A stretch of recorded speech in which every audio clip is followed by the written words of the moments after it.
minute, 5 minutes in reply. Thank you, Mr. Speaker. This bill is quite a simple bill.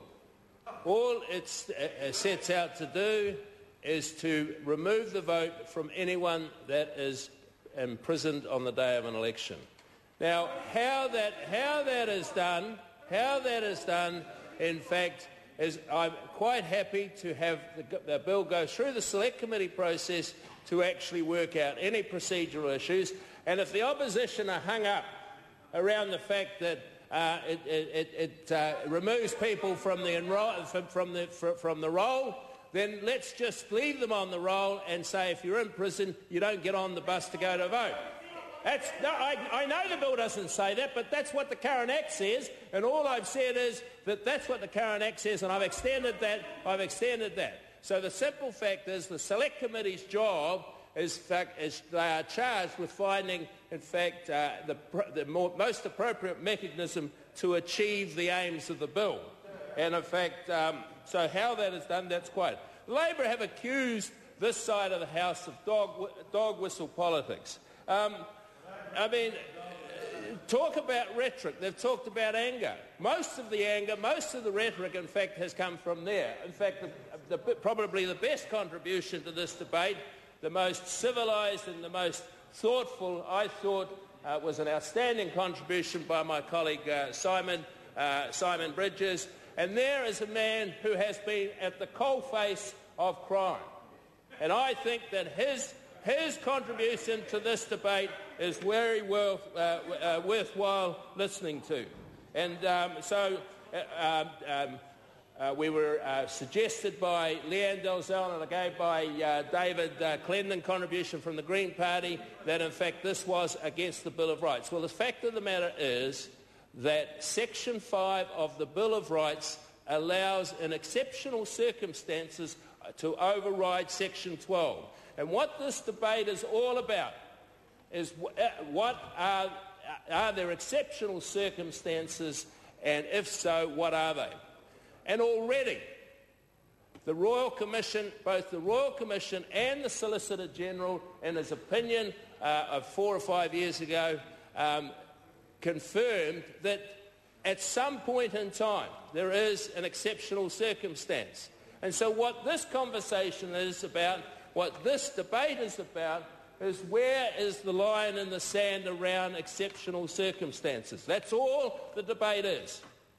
And in fact, if I could suggest that Leanne Dalzell had in fact read the Royal Commission report more fully, she would have known that the only reason 3 years is there is in fact they thought, well, there should be some exceptional circumstances.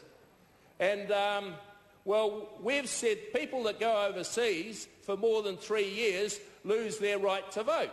Well, that sounds okay, so we'll apply the same to prisoners. And that was the basis. If she had read the report, she would have understood that that was the basis for the 3 years. No other reason was given in that Royal Commission report. So that someone that makes a choice, their own choice to go overseas for 3 years or more, loses the right to vote, and therefore prisoners should be on that basis.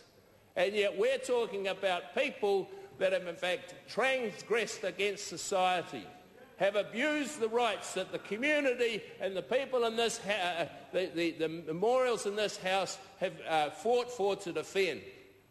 And in fact, but no, the opposition want to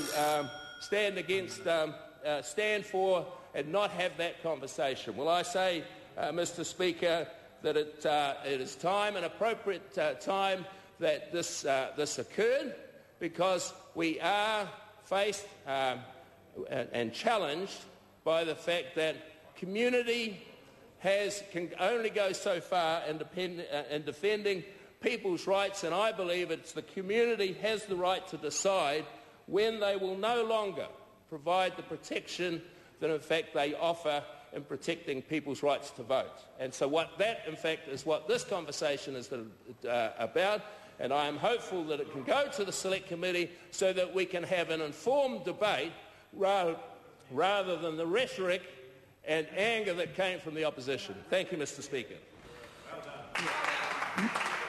The question is that the motion be agreed to. Those of that opinion will say aye. For the contrary, no. The ayes have it. Have it? Party vote? I'll ask the clerk to conduct a party vote. You said on national? 58 votes in favour. New Zealand Labour? 43 votes opposed. Green Party? 9 votes opposed.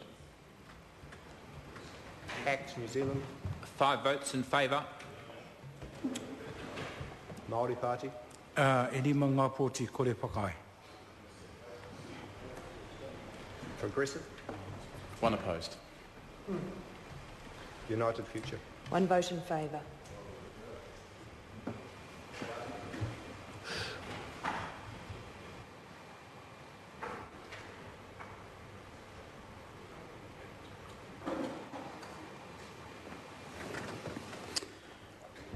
Members, the ayes are 64, the noes are 58. The motion is agreed to.